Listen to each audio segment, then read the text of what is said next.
Bab 1. Anak ini tidak biasa. Aku akan mendidiknya di tempat pengasinganku. Kelak agar dia tahu seperti apa rasanya menjadi orang miskin yang terhina.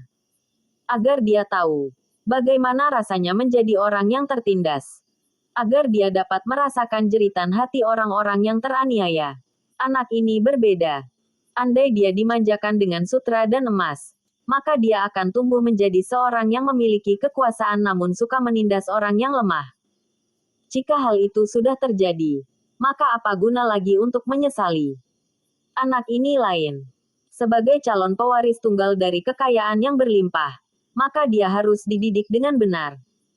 Karena sebagai orang yang akan menerima suatu beban di pundaknya, sudah sepantasnya harus memiliki pondasi yang kokoh. Jika tidak, dia akan ambruk dan runtuh. Sudah banyak terjadi di sekitar kita di mana seorang anak yang tumbuh dalam kemewahan dan dimanja dengan kekayaan akan cenderung kurang peka terhadap orang di sekitarnya. Dia akan tumbuh dengan kepribadian yang akan merasa masa bodoh dengan orang-orang di sekelilingnya. Memiliki keegoisan yang tinggi. Tidak mau mengalah dan kurang berimbang rasa. Aku akan mendidik anak ini dengan kekerasan, kemiskinan, selalu tertindas, dan mengalami banyak penghinaan. Agar kelak ketika mendapat pujian dia tidak akan terbang dan tidak akan tumbang ketika mendapat hinaan. Malik Arfan. Bab 01. Mountain Slope. Seorang anak kecil berusia sekitar 7 tahun tampak sedang giat berlatih. Sesekali matanya melirik ke arah lelaki tua dengan rambut penuh uban dan tidak sehelai pun tersisa warna hitam pada rambut tersebut. Begitu melihat lelaki tua itu lengah, anak kecil yang berusia 7 tahun itu segera menyelinap di balik pohon pisang lalu lari terbirit-birit menuju ke perkampungan. Untung aku cepat lari. Jika tidak, bisa seharian aku dipaksa latihan terus. Kata anak kecil itu dalam hati. Dia terus saja berlari menjauhi gubuk reyot yang menjadi tempat tinggalnya bersama dengan seorang lelaki tua itu. Baru saja dia tiba di sebuah tikungan. Alangkah terkejutnya anak itu ketika melihat kakeknya sudah berada di antara 3 persimpangan sambil duduk ongkang-ongkang di atas sebuah 7 batu yang tidak terlalu tinggi. Mau kemana kau lari hah? Kau ini sama saja dengan ayahmu. Pintar mengakali orang tua. Pulang sekarang atau kau akan aku hukum dengan tidak memberimu makan malam ini.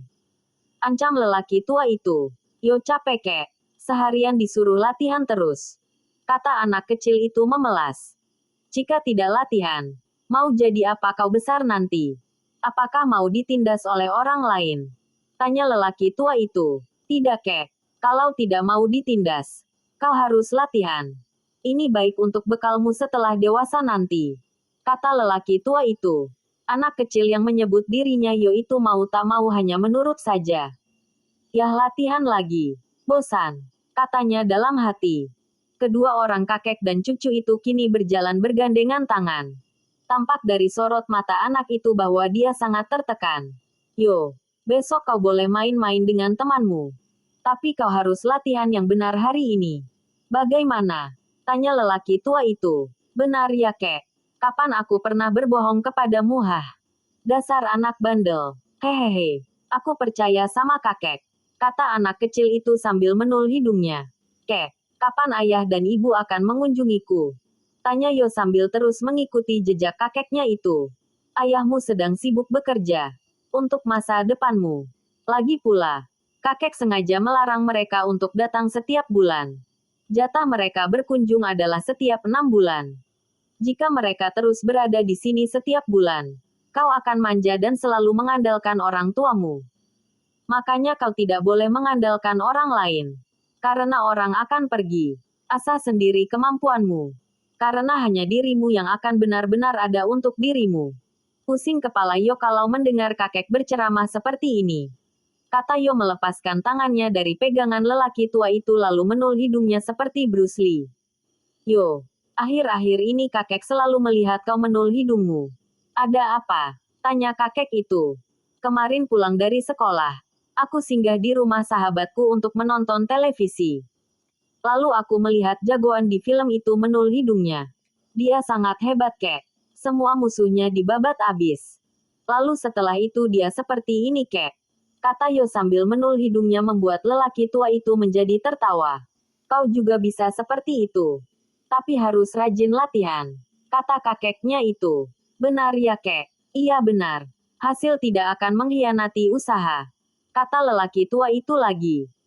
Cucu dan kakek itu kini telah berdiri berhadap-hadapan di samping gubuk sambil sang kakek memegang sebatang rotan tang panjangnya sekitar 4 jengkal orang dewasa. Nah yo, coba kau praktekkan apa yang kakek Uyut ajarkan kepadamu tadi. Kata lelaki tua itu memberi perintah. Mendengar ini, Yo si bocah cilik yang bandel itu langsung menarik kaki kirinya ke belakang. Mengepalkan tinjunya lalu mensejajarkan tinju tersebut sejajar dengan pinggang. 1. Hai. 2. Kiat. 3. Ciat. Tok. Aduh kek. Salah lagi kah? Tanya anak kecil itu sambil menggosok keningnya. Bukan salah lagi. Tapi selalu salah. Kata orang tua itu dengan mata melotot. Sekali lagi kek. Tanya Yo. Ayo sekali lagi. Dengar dan lakukan. 1. Hai. 2. Kiat. 3. Jangan pukul lagi atau aku akan lari dari gubuk ini. Kata Yo mengancam. Dasar anak bandel. Jika kau pergi, jangan kembali lagi. Atau akan aku antar kau ke Star Hill biar jadi anak manja sekalian yang tidak tahu apa-apa. Jangan harap kau bisa seperti Bruce Lee jika latihan saja malas. Taumu hanya meniru toel-toel hidungmu itu saja. Tapi kemampuanmu nol besar. Hehehe. Siapa bilang kemampuanku nol besar? Aku bisa berlari secepat kilat. Kata Yo tak mau kalah. Coba praktekkan. Kata lelaki tua itu memberi tantangan. Lihat ya Keya. Jurus. Langkah 1000. Kata Yo lalu lari lintang pukang menuju perkampungan.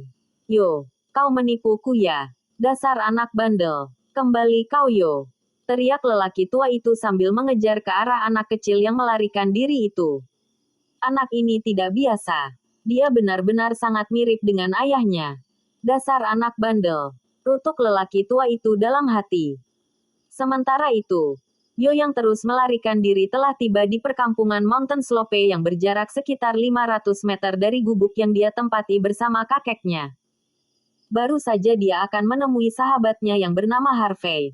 Tiba-tiba dia dicegat oleh beberapa anak kecil yang sebaya dengannya. Melihat hal ini, Yo ingin mencari jalan memutar. Tapi kepalang tanggung karena dia sudah tidak bisa menghindar lagi. Hei anak hutan, mau kemana kau? Tanya salah satu dari ketiga bocah itu. Aku ingin ke rumah Harvey. Ada apa Charles? Tanya Yo. Kau tidak boleh kemana-mana. Anak orang hutan seperti dirimu lebih baik jangan bergaul dengan orang kampung sini. Kata Charles sambil menjelirkan lidahnya. Apa hakmu melarangku? Ini bukan kampungmu sendiri. Mentang-mentang gubukku terpisah. Kau langsung seenaknya saja mengatakan aku anak hutan. Memang kau adalah anak orang hutan. Kata seorang lagi. Lalu mereka tertawa. Hahaha. Kau jangan keterlaluan Milner. Bentak Yo dengan kemarahan. Memang benar kan? Lalu kau mau apa? Tanya Milner sambil maju mendekat. Aku ingin ke rumah Harvey. Tidak punya waktu untuk melayani kalian.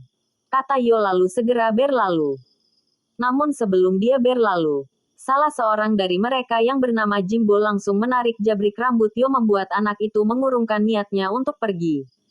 Kau jangan mencari masalah denganku Jimbo. Ancam Yo memberi peringatan. Hahaha. Ayo teman-teman. Kita usir anak hutan ini dari sini. Kata Charles. Sial sekali kalian ini. Bu. Kau. Dia memukulku. Ayo kita hajar dia. Kata Jimbo. Mereka bertiga lalu mengelilingi Yo yang mulai memasang kuda-kuda dan bersiap menghadapi segala kemungkinan. Serang. Kata Milner mengomandoi dua sahabatnya yang lain. Mereka bertiga lalu menyerang ke arah Yo membuat anak itu sangat kerepotan menghadapi serangan dari ketiga lawannya ini. Pukul-memukul pun terjadi di mana Yo sering kecolongan pukulan. Hampir setengah jam Yo berjibaku menghadapi serangan dari ketiga lawannya hingga akhirnya dia pun keok juga. Jimbo, yang memiliki tubuh tambun dan lebih besar dari yang lainnya berhasil memeluk tubuh Yo dari belakang. Dan hal ini memudahkan Charles dan Milner memukuli anak itu dengan leluasa. Puas memukuli Yo yang sudah jatuh di tanah berpasir itu. Mereka lalu berdiri di depan Yo dan tertawa bersama. Sudah aku katakan bahwa kau tidak boleh memiliki sahabat di kampung ini. Awas jika kau datang lagi. Kami akan kembali menghajarmu. Ark. Sebelum mereka bertiga berlaku, mereka masih sempat menendang tubuh Yo yang saat itu berusaha untuk bangkit.